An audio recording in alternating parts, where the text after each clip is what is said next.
Stranger thing अब ये भाई साहब पुराना लुका छुपी या किड्स ऑन बाइक्स वाला शो नहीं रहा। अब ये पूरी वॉर मूवी बन चुका है फुल ऑन। डिटेल में बात करते हैं इस बारे में। हेलो दोस्तों, welcome to my channel SRS Shakti review system. भाई साहब वन ऑफ द मोस्ट मेरी फेवरेट, जिसको भाई मैं नंबर 1 पे रखता हूं, स्ट्रेंजर थिंग वेब सीरीज भाई फाइनली आ चुकी है नेटफ्लिक्स पे। और मुझे भाई मजा आ गया देख के। मैं पहली बोल देता हूँ भाई, मुझे मजा आ गया देख के, क्योंकि ये इकलौती ऐसी वेब सीरीज है जिसमें आपको भाई सब हर चीज मिलेगी। Adventure, science fiction, horror, mystery, dark fantasy, भाई सब कुछ इसमें है। पहले सीजन में डर छुप छुप के आता था, लेकिन अब सब कुछ ओपन है, खुले मैदान में हो रहा है। यहाँ पे हॉकिंस भाई क्वारंटाइन कर दिया गया है मिलिट्री वालों की तरफ से। अब हमारे कैरेक्टर्स मॉल में नहीं घूम रहे, बल्कि बंकर्स में छुप रहे हैं और रेडियो कोड यूज कर रहे हैं, रेडियो से बातें कर रहे हैं। बात करें स्टोरी की, स्टोरी भाई सब वहीं से स्टार्ट होती है जहां पे सीजन 4 खत्म हुआ था। बस थोड़ा सा जंप है 1987 में। हॉकिंस तबाह हो चुका है, गवर्नमेंट ने पूरे शहर को लॉक कर दिया है। मिलिट्री वाले 11 को ढूंढ रहे, क्योंकि उनको लगता है ये सब कुछ जो रायता फैला हुआ है वो 11 का फैलाया हुआ है। और जो हमारे हीरोज हैं, हमारी टीम, वो भाई दो तरफ से फाइट कर रही है। एक तो वैकना के मॉन्स्टर से भी फाइट कर रही है और दूसरी तरफ यूएस मिलिट्री वालों से भी। सोच रहे हो, दोनों तरफ से भाई फाइटें चल रही हैं। थोड़ा और डिटेल में जाओ स्टोरी के, तो हम लोग ने हर बार देखा है वैकना को हर सीजन में वो नए नए तरीके से अटैक करता है। इस बार भी भाई उसका अटैक करने का तरीका थोड़ा सा अलग है।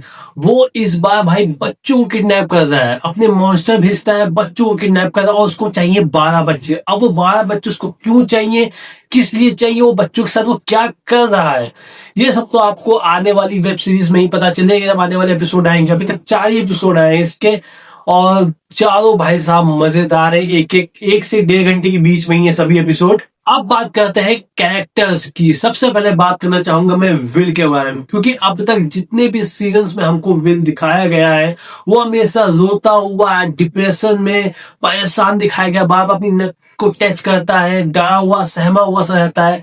लेकिन इस बार गेम चेंज हो जाती है 4थे एपिसोड में भाई साहब। इस बार वो वैकना की पावर को, उसका वैकना के साथ कनेक्शन अब एक सुपर पावर या टैक्टिकल एडवांटेज की तरह यूज हो रहा है। लास्ट में भाई साहब, लास्ट में वो बंदा जिस तरीके से भाई कंट्रोल करता है ना अपने डर के ऊपर, और उसको पलट देता है अपनी पावर में, वो मजा देखने वाला है। उसके एक्सप्रेशंस देखने वाले हैं। अगर ये थिएटर में लगी होती ना, तो भाई सीटियां, टालियां, चिल्लर सब फेंक दिए जाते हैं विल के ऊपर। बात करें माइक, डस्टिन और लूकस की, तो भाई साहब डस्टिन काफी अपसेट इसमें दिखाया गया है, क्योंकि एडी की डेथ के बाद उसे बहुत ज्यादा सदमा पहुंचा है और एडी को लोग समझ रहे हैं कि वो भाई मॉन्स्टर है। तो यहाँ पे डस्टिन काफी ज्यादा इस बात से हर्ट है। और मेरा फेवरेट कैरेक्टर है डस्टिन, क्योंकि उसकी जो डायलॉग डिलीवरी है, जो वो कॉमेडी पंचेस डालता है, वो मुझे बहुत मजा आता है देखने में। बात करें माइक की, तो भाई माइक पूरी तरीके से साथ दे रहे हैं अपनी टीम का, 11 को भी सपोर्ट कर रहे हैं। लव एंगल उनका भी चलता ही है, लेकिन इसमें कुछ ज्यादा ऐसा लवी डवी दिखाया नहीं गया 11 के साथ इनको। बात करूं लूकस की, तो भाई लूकस अभी भी उम्मीद में है। भाई क्या सच्चा प्यार है बंदे का, अभी भी उम्मीद लगाए हुए है कि मैक्स वापस आएगी कोमा से। और तो हम लोगों को हिंट भी देखने को मिलता है मैक्स के बारे में, वो उतनी डिटेल में नहीं बताऊंगा आपको वरना स्पॉइलर हो जाएगा। क्योंकि जब मैक्स की एंट्री होती है ना, तो भाई मजा आ जाता है, अरे यार ये है मैक्स, यहाँ पे छुपी बैठी है। तो वो चीज है। हॉपर और 11 का एक बाप बेटी का डायनामिक इमोशन है। हॉपर 11 को भाई तैयार कर रहा है एक ऐसी लाइक, ऐसी जंग के लिए जो शायद ही वो बाप बेटी जीत पाए। और यहाँ पे देखने को मिलता है लव ट्रायंगल, जो है हमारे स्टीव, नैन्सी और जोनाथन का ड्रामा अभी भी चल रहा है। ऑनेस्टली बीच बीच में ये थोड़ा ड्रैग करता है, क्योंकि बाकी स्टोरी काफी ज्यादा इंटेंस है, काफी डार्क है। तो ये जो लव ट्रायंगल दिखा रहे थे, थोड़ा बहुत खींचातानी, एक दूसरे को नीचा दिखाना लौंडिया के सामने, तो वो चीज भाई मुझे इतनी पसंद नहीं आ रही थी, क्योंकि एक तरफ भाई यहाँ पे मामला चल रहा है धार इतनी डार्क इंटेंस के साथ फाइट हो रही है, इतना सस्पेंस खुल रहे हैं, अप्स एंड डाउन हो रहे हैं, और वहां पे उनका तीनों का ये चीज दिखा रहे हैं, तो वो चीज मुझे इतनी ज्यादा पसंद नहीं आई इस बार। बात करें वेकना की, तो भाई साहब वो चारों एपिसोड में, ये चीज मैं नहीं बताऊंगा कब दिखाया जाएगा, लेकिन भाई जब भी दिखाया जाता है ना, वो भाई और भी ज्यादा पावरफुल दिखाया गया है, और भी ज्यादा डेंजरस लगता है दिखने में, और काफी ज्यादा खतरनाक है, क्योंकि जिस तरीके से उसका लुक है भाई, वो कमाल का है। अच्छी बात मैं ये कहूंगा, कहानी को डिटेल में दिखाया गया है, जल्दबाजी बिल्कुल नहीं की गई है, मजा आता है देखने में। विजुअल ग्राफिक्स भाई टॉप क्लास है, मजा आता है देखने में। कॉमेडी कम है, लेकिन सर्वाइवल टेंशन ज्यादा है। तो अब हम लोग हर बार भाई उम्मीद तो नहीं कर सकती हर चीज में, हर सिचुएशन में भाई कॉमेडी हो।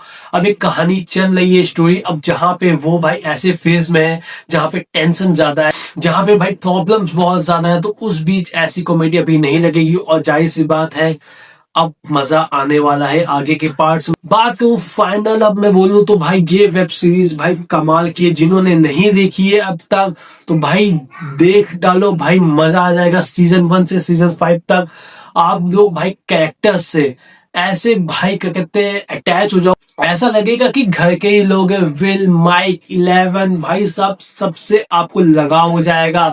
जब जब वो प्रॉब्लम्स में होंगे या फिर ऐसी सिचुएशन में होंगे कि भाई उनकी जान जाने वाली होगी, यहाँ पे आपकी सांसें चढ़ जाएंगी, ऐसा कनेक्शन हो जाता है इन कैरेक्टर्स से। तो फाइनली अब मैं बस इतना बोलूंगा भाई, फटाफट जाओ, और जिसने नहीं देखी है वो जाके देखो देखो देखो। ऐसा एक्सपीरियंस आपको बार बार देखने को नहीं मिलेगा। स्ट्रेंजर थिंग एक मास्टर क्लास वेब सीरीज, जिसमें आपको सब चीजें मिल जाएंगी। आप कोई भी जॉनर की मूवी या वेब सीरीज देखते हो, वो सब कुछ आपको स्ट्रेंजर थिंग में मिलेगा। ओके, मिलते हैं अगले रिव्यू में, तब तक के लिए धन्यवाद।